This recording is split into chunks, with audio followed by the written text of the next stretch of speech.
Mila, en couple depuis quelques mois avec Lorenzo à Dubaï, a fait beaucoup parler d'elle car son chéri lui aurait caché une double vie. Il serait marié et lui aurait menti à ce sujet. L'ex-femme de Lorenzo a pris la parole dans Aja, l'émission de Samzira, où elle accuse Mila d'avoir brisé son foyer. Suite à ces révélations, Mila réagit pour la toute première fois à ce sujet. Je vous laisse découvrir en images et n'oubliez pas de vous abonner à ma chaîne pour plus d'actualités.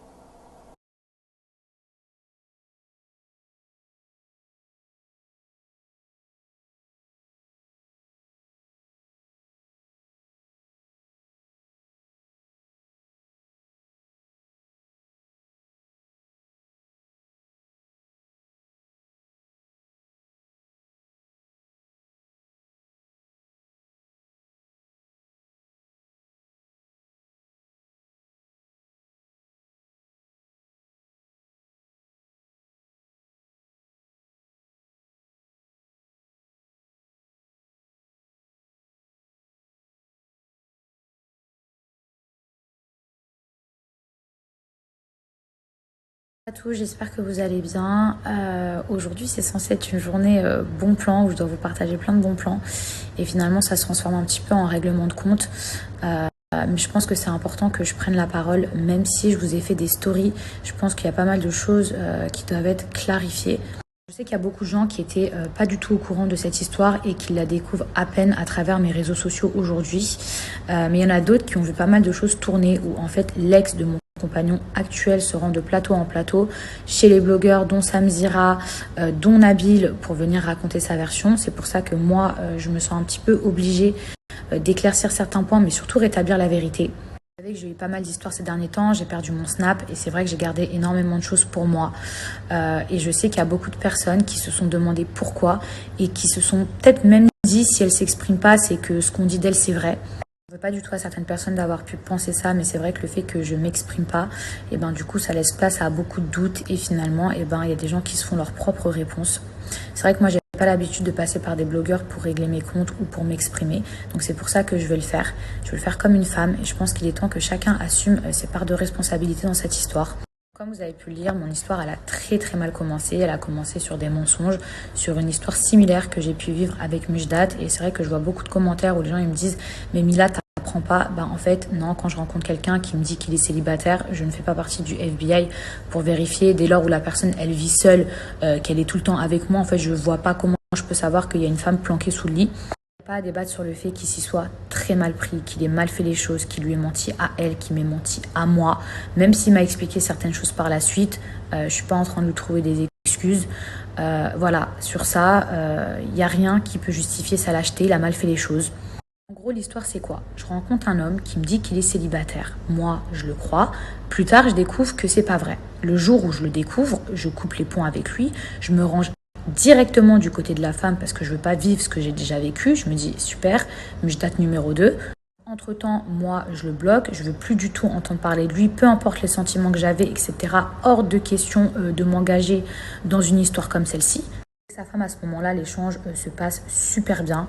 Voilà, elle se rend bien compte que moi, je suis pas du tout au courant même de qui elle est. Chez lui, il n'y a aucune affaire, il n'y a rien qui pouvait me laisser penser qu'il était avec quelqu'un. Pour moi, quand je l'ai rencontré, il était divorcé. Ce qui est bizarre, c'est qu'elle, elle ne vit pas du tout à Dubaï, mais à partir de là, je ne me pose pas de questions. Je suis tellement choquée de tout ce que j'entends que je cherche même pas à savoir le pourquoi du comment. Elle est bloquée, elle m'a dit des choses, maintenant on se sait, chacun fait sa vie. 4 jours après, elle vient m'écrire en m'insultant, en me menaçant. Toutes les preuves, parce que moi, je parle pas pour rien, et franchement, quand je vous dis que j'étais choquée, j'étais, mais genre, vraiment choquée. Je me dis, attends, donc moi déjà, j'ai rien fait dans l'histoire, c'est-à-dire que je sors avec un mec qui me dit qu'il est célibataire, je vois pas où je suis fautive. Au final, quand j'apprends que c'est pas le cas, tout de suite je le bloque. Elle, genre je parle avec elle et tout, et au final 4 jours après, elle vient me menacer et m'insulter. Je me dis mais c'est une blague. L'histoire, elle aurait été complètement différente si par exemple je l'avais fréquenté en sachant qu'il était marié. Là, elle aurait été dans son droit de m'insulter, etc. Elle me menace en disant qu'elle va aller voir des blogueurs, qu'elle va ruiner ma réputation. Et moi, je me dis, mais wesh, genre, mais... Déjà, tu vas aller voir des blogueurs pour leur dire quoi? Que ton mari, il a été infidèle? et que moi je le savais pas. Franchement, vous n'avez pas vu les messages. Mais bref, admettons qu'elle puisse être énervée. Mais elle n'a pas à être énervée contre moi. Une fois, je suis choquée, je vois qu'elle commence à me parler de blogueurs, etc. Je finis par la bloquer. Sauf que moi, qu'est-ce qui me reste à ce moment-là? Quel est le seul lien que j'ai dans toute cette histoire? C'est son mari. Donc, qu'est-ce que je fais? Je le débloque en lui envoyant les captures d'écran de la conversation et en lui disant, par contre, maintenant, il faut arrêter de me mêler à toutes vos histoires. Votre dinguerie, là, il faut me laisser tranquille. Lui, il en profite pour s'excuser, etc. Mais moi, je ne veux plus rien entendre. C'est-à-dire que à ce moment-là, chacun fait sa vie, on ne se parle plus, il ne me parle plus, je ne lui parle plus. De temps en temps, vers 4 heures du matin, il m'envoyait genre un message ou deux, j'y répondais pas. Déjà parce qu'il m'avait blessée et surtout parce que monsieur n'était pas célibataire. À ce moment-là, j'ai eu très mal. Je prenais énormément sur moi, mais j'ai eu très mal. Entre-temps, je pars en tournage, ça se passe super mal. Bref, chacun fait sa vie, je sors, j'essaye de l'oublier. En gros, je me fais une raison. Je pars en vacances à Marbella chez ma cousine Betty. J'avais des amis en commun, il y a des candidats de télé qui savaient qu'il était à Marbella, mais c'est pas parce que monsieur était à Marbella que j'allais m'empêcher d'aller à Marbella. Franchement, j'ai l'impression que je suis en train de vous faire une story time à la YouTube, donc j'espère que vous avez du thé parce que c'est loin d'être fini. Je suis à Marbella avec ma cousine Betty, on sort un soir, 2 soirs, 3 soirs, bref, les vacances. Je tiens quand même à clarifier, à préciser qu'il ne m'envoie plus aucun message, je ne lui en envoie aucun. C'est pas en mode « Ah, je suis à Marbella, t'es où ?» Non, mais pas du tout, genre, pas du tout. Pas parce qu'elle m'avait mal parlé, que je l'avais bloqué et qu'à lui, je lui avais demandé d'arrêter, que en gros, ça m'avait donné le droit de pouvoir parler avec, de me remettre avec. Non, l'histoire, elle s'est pas passée comme ça. Et ça, quand même, je tiens à le préciser. C'est pas genre, elle m'a insulté, lui, j'ai débloqué, puis après, je me suis mis avec lui comme si de rien n'était. Non. Et vient un soir où je sors à Marbella. Et là, je souris, mais c'est pas drôle. Mais là, il a la table en face. Il a la table en face, c'est horrible. Et combien de personnes, elles ont déjà vécu mon histoire? Genre, horrible, je le vois, il est là, genre, trop dur. Trop dur, mais à la fois, quand je le vois, genre, ça me fait un truc, mais je sais pas comment vous dire. Vous voyez quand vous vous forcez à être dans le déni, à plus penser à une personne, à sortir pour l'oublier, à vous occuper l'esprit, et en fait, quand elle est en face de vous, vous vous rendez compte que vous l'aimez. Voilà, j'étais face à un homme qui m'a blessée, qui m'a humiliée, qui m'a menti. Et malgré ça, malgré tout le mal qu'il m'avait fait, je me disais, mais comment je peux aimer cet homme? Il est venu me voir. Ce soir-là, ça a été hyper compliqué entre nous parce que moi, j'avais énormément de rancœur envers lui. Il faut savoir qu'on ne s'est jamais expliqué. C'est-à-dire que je lui ai jamais dit pourquoi, comment. Genre, je sais pas comment vous dire, mais la seule fois où, en fait, j'avais parlé avec lui, c'était quand je l'avais débloqué pour lui demander de calmer sa femme à ce moment-là. Il m'explique un tas de choses. Il m'explique qu'il n'est plus avec elle, que de toute façon, ça s'est terminé, qu'il a essayé, mais qu'il n'y arrive plus. Moi, je ne l'ai jamais incité à quitter qui que ce soit. On ne force pas les gens à être avec nous ou à quitter une personne. Voilà, l'histoire, elle s'est passée comme telle. Et moi, mot pour mot, je lui ai dit, écoute, de toute façon, je ne serai jamais ta maîtresse. Il m'a dit mot pour mot, si je reviens vers toi, c'est que je ne suis plus avec elle. Donc, je ne vous cache pas que moi, j'ai eu beaucoup de doutes sur sa sincérité, sur ce qu'il me disait. Mais je l'ai cru et pour vérifier ce qu'il me disait, je me suis dit, si c'est vrai ce qu'il dit, je vais commencer à l'afficher petit à petit. Parce que s'il y a réellement sa femme ou s'il est encore avec, etc., et que sachant qu'elle savait l'histoire quelques mois plus tôt, c'est sûr qu'elle devait continuer à regarder mes vidéos, etc., forcément, elle allait rappliquer ou me dire un truc. Je lis sur les réseaux sociaux, Mila, elle postait des vidéos pour narguer. Alors non, je ne narguais pas. Je suis pas une bâtarde, moi, à mettre des trucs pour faire mal à quelqu'un, pour une influenceuse. Et franchement, je poste quasiment rien de lui, à part peut-être ses pieds. Donc si j'avais réellement voulu narguer quelqu'un, je pense pas que c'est ses pieds que je montrerais. À ce moment-là, j'ai montré que j'étais en couple, je l'ai snappé, tout simplement pour m'assurer que ce qu'il me disait, c'était vrai. Des enfants ensemble, donc forcément ils devaient continuer à s'envoyer des messages pour se mettre d'accord du pourquoi, du comment, etc. Et puis on sait tous que après une rupture, je veux dire, on coupe pas les ponts comme ça du jour au lendemain, surtout quand ça fait longtemps qu'on est avec une personne. Et sur ça, je lui ai jamais rien dit. Mon snap, de par des messages que j'ai vus, de par des actions qu'il a faites, bref, j'ai compris que réellement, il ne me mentait plus, il était célibataire. De venir là où je voulais vraiment en venir, je vais répondre vraiment à toutes les questions que j'ai pu voir sur internet que les gens se posent. Quand est-ce que je l'ai rencontré? En janvier. C'est-à-dire que quand j'ai débarqué à Dubaï, peut-être une semaine ou 10 jours après, je l'ai rencontré. Je l'ai rencontré, on s'est mis en couple. D'ailleurs, Ilan savait que je fréquentais quelqu'un, mais je n'ai fréquenté qu'une personne, c'est-à-dire que je le menais un peu en bateau. Je disais oui, je vais au resto, je vais voir ci, je vais voir ça, mais j'ai fréquenté que lui. Je sais qu'il y a beaucoup de personnes qui se disent mais comment, s'ils étaient ensemble depuis janvier, ça veut dire que en avril, quand elle était avec Anthony Alcaraz, elle nous a pris pour des cons. 3 jours avant le tournage, lui et moi, on s'est séparés. On s'est disputés très fortement parce que c'est pas le genre de personne qui comprenait mon métier, mes aventures, etc. Et pour lui, c'était inconcevable que je parte en tournage. Même si lui, à côté de ça, était marié, je le savais pas, mais vous savez, le culot des hommes. À ce moment-là, j'étais célibataire, je me suis mise en couple avec Anthony Alcaraz. Sauf que je vais être honnête avec vous. J'arrêtais pas de penser à l'autre. Il me manquait et carrément, j'avais qu'une seule hâte, c'est de pouvoir le retrouver à l'extérieur. Maintenant, j'ai confié aussi des choses à Anto, où je lui ai dit que j'avais rencontré quelqu'un à Dubaï, que j'étais fortement attachée à lui, que là on n'était plus ensemble et que c'était compliqué pour moi. Voilà, c'est des choses que vous ne voyez pas à l'écran, mais c'est des conversations qui ont été dites. Et quand je suis rentrée à Dubaï, j'ai vu Anto et on a eu une discussion et je lui ai dit voilà, on va s'arrêter là parce que je vais me remettre avec la personne avec qui j'étais. Vous allez me dire mais Mila, c'est pas possible, alors tu devais savoir qu'il était marié puisque Greg te l'a sorti, puisque des blogueurs l'avaient sorti, puisque Félicia te l'avait sorti. J'ai réellement su qu'il était marié le 28 mai, c'est-à-dire que février, mars, avril, début mai, je ne savais rien. Quand je vous dis que je savais rien, tout simplement pourquoi? Quand moi je l'ai confronté face à ça, en lui disant mais je comprends pas, t'es encore marié, etc. Mais que de mon côté, je vois aucune femme, aucune affaire de femme, le mec il dort avec moi tous les soirs. Même moi je me dis ouais c'est peut-être des gens qui racontent de la merde, ou peut-être que les gens ils savent pas sa vie mais que finalement il est divorcé et tout. Quand la personne vous prouve et vous dit qu'elle est divorcée, qu'elle est célibataire, même si on essaye de vous prévenir, mais qu'entre-temps, moi je suis un personnage public et que des Lorenzo, il n'y en a pas 150, les gens qui me disent non mais Mila, tu savais, les blogueurs ils l'ont dit, certains candidats l'ont dit.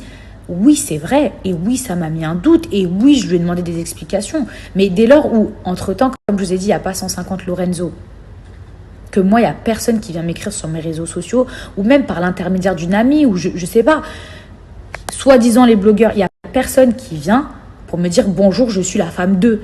Donc même si le mec, je le confronte, même si je lui demande des explications, si au final je vois aucune preuve et qu'il n'y a jamais de nana qui vient, pour moi il est célibataire. Ça peut répondre à vos questions. En avril, lui et moi, on s'est séparés. Quand les blogueurs, quand les candidats disaient ceci, cela, non, j'étais pas au courant. J'ai réellement été au courant fin mai, le jour où elle m'a contactée. Quand elle m'a contactée, lui et moi, on s'est séparés. C'est-à-dire que c'est pas genre elle m'a contactée, puis je me suis dit ouais, bon, c'est pas grave. Non, c'était grave. Moi, j'ai décidé de le pardonner et en réalité, ça regarde que moi et ça n'engage que moi. Mais on ne peut pas me tenir moi pour responsable ou pour fautive dès lors où quand je sors avec quelqu'un que je le sais pas, que quand je le sais, je le quitte et que ensuite quand on se retrouve, il est officiellement célibataire. On ne peut pas dire que moi je suis fautive ou que moi je brise un couple. Maintenant que c'est pu lui faire du mal à elle, je peux le concevoir à 1000%.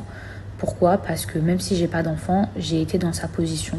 Quand Mujdat et moi, ça s'est fini, alors que c'était encore mon fiancé, 3 semaines plus tard qu'il est parti dans Les Princes et qu'ensuite il s'affichait partout sur les réseaux sociaux avec une fille que j'avais l'impression qu'elle essayait de me piquer, Félicia, qui me ressemblait, qui faisait les mêmes trucs que moi. Franchement, j'ai souffert. J'ai souffert dans le mensonge, dans la double vie de Mujdat et j'ai souffert de ma rupture. Donc c'est un truc que j'aurais jamais souhaité à une autre femme. Quand j'entends des gens tout mélanger et dire oui, Mila, elle nargue l'ex-femme comme elle narguait Félicia. Mais à quel moment j'ai nargué Félicia? C'est Félicia qui était en couple avec mon ex-fiancé de 3 semaines. Comment j'aurais pu la narguer? Avec quoi? Mes cheveux rouges? Enfin, je comprends pas. J'ai jamais pu la narguer. La fois où j'ai pris mes réseaux sociaux, où ça a commencé à se tacler, c'est quand Mujdat a ouvert les hostilités en disant que je ressemblais à son orteil. Sinon, de moi-même, j'ai jamais piqué ou nargué qui que ce soit. C'est à partir de là où ça a commencé, genre à partir en couille. Et pourtant, j'ai été blessée. Et pourtant, j'étais dans une situation que je souhaite à aucune femme. Bon, bref, ça, c'est une histoire à la limite qui n'a rien à voir. Mais au moins, les choses, elles sont dites, elles sont claires. Maintenant, je suis capable de reconnaître mes torts sur certaines choses. Moi, j'ai jamais voulu faire du mal à son ex ou même à qui que ce soit. Je suis pas la méchante, je suis pas la manipulatrice que certaines personnes essayent de dire. Je suis une femme avant tout et j'ai un cœur et je sais ce que ça fait de souffrir ou même dans cette situation. C'est pour ça que je jouerai jamais, jamais, je narguerai jamais. Il n'y a pas de compétition, en fait, il n'y a pas de compétition. Et mon compagnon actuel, c'est pas un trophée de qui est-ce qui l'a gagné ou quoi que ce soit. Je sais que j'aurais voulu que la situation, elle soit différente. Qu'elle est mal, je le comprends, qu'elle cherche un fautif ou un coupable pour apaiser son cœur, je comprends. Mais moi, on ne peut pas venir s'acharner sur moi matin, midi, soir pour me faire porter le chapeau. Et elle ne peut pas, lui, l'empêcher aujourd'hui de voir ses enfants pour lui faire payer son comportement. Parce que il a peut-être été un mauvais mari, mais elle ne peut pas le priver de ses enfants. Ne retient pas un homme avec des enfants, sinon ça se saurait. En fait, les enfants, ils sont au milieu de tout ça alors qu'ils n'ont rien à voir. Et elle peut être en colère contre lui, etc. Mais je veux dire, c'est pas les enfants qui ont à payer de ça.